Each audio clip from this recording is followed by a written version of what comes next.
دیکھیے اگر کسی ایسی زمین پر بارش برسے جو اوپر سے بہت سخت ہے تو پانی بہہ جائے گا، زمین میں جذب نہیں ہوگا تو کوئی رویدگی پیدا نہیں ہوگی۔ اگر دل سخت ہے تو قرآن مجید ان پر کوئی اثر نہیں کرے گا۔ اس کے لیے سب سے پہلے موعظہ کی ضرورت ہے، واعظ کی ضرورت ہے، نصیحت کی ضرورت ہے تاکہ دل نرم پڑ جائے۔ انسانی دل جب سخت ہوتے ہیں تو ان کی سختی چٹانوں سے زیادہ ہوتی ہے۔ سورہ بقرہ میں فرمایا ثم قست قلوبکم فہی کالحجارۃ او اشد قسوۃ، یہودیوں سے خطاب ہے۔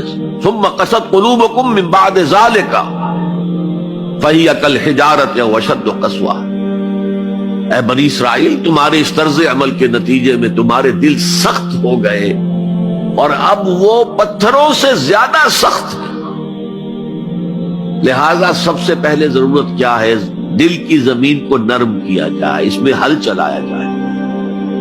یہ کام ہے موعظہ کا، واعظ کا، نصیحت کا۔ ہمارے معاشرے میں کسی زمانے میں واعظ کا بڑا رواج تھا،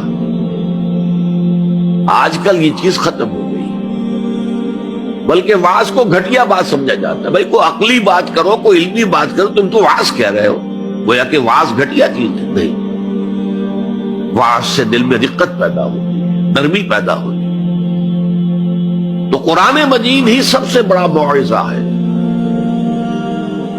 ہم نے بدقسمتی سے کیا کیا، جب واعظ کہے جاتے تھے تب بھی مثنوی مولانا روم سے، ضعیف احادیث سے، واعظ دستاں زنو افسانہ بند،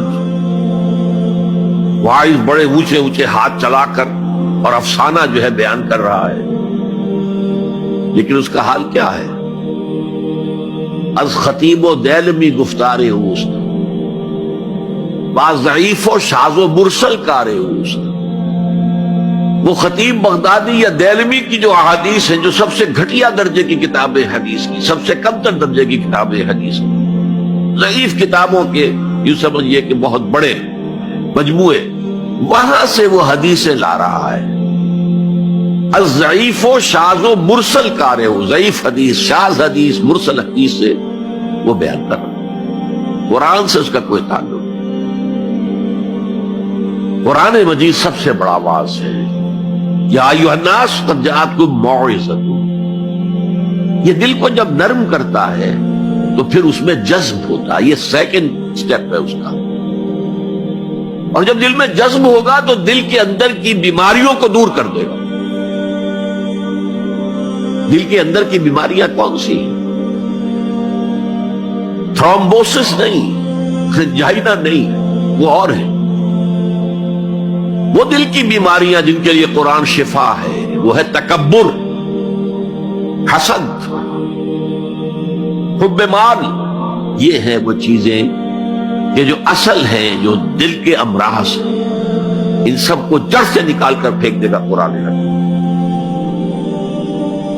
یا ایھا الناس قد جاءتکم موعظۃ من ربکم وشفاء لما فی الصدور، وہ ہدی اور وہ ہدایت ہے، انفرادی زندگی کے لیے بھی ہدایت ہے، اجتماعی زندگی کے لیے بھی ہدایت ہے۔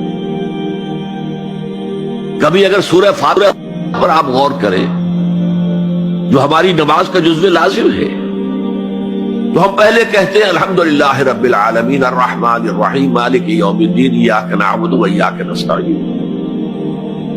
یہ ہدایت تو ہمیں پہلے ہی ملی ہوئی ہے۔ پھر جو ہم کہتے ہیں اہدنا الصراط المستقیم، اللہ کو ہم نے پہچان لیا، اسے رب العالمین مان لیا، اسے رحمان مان لیا، اسے رحیم مان لیا، اسے روز جزا کا حاکم مطلق مان لیا،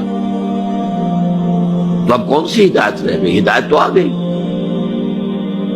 اب اصل ہدایت جو درکار ہے وہ ہے جو ریلیونٹ ہے آج کے دور میں، جو اجتماعی نظام ہے انسانوں کا،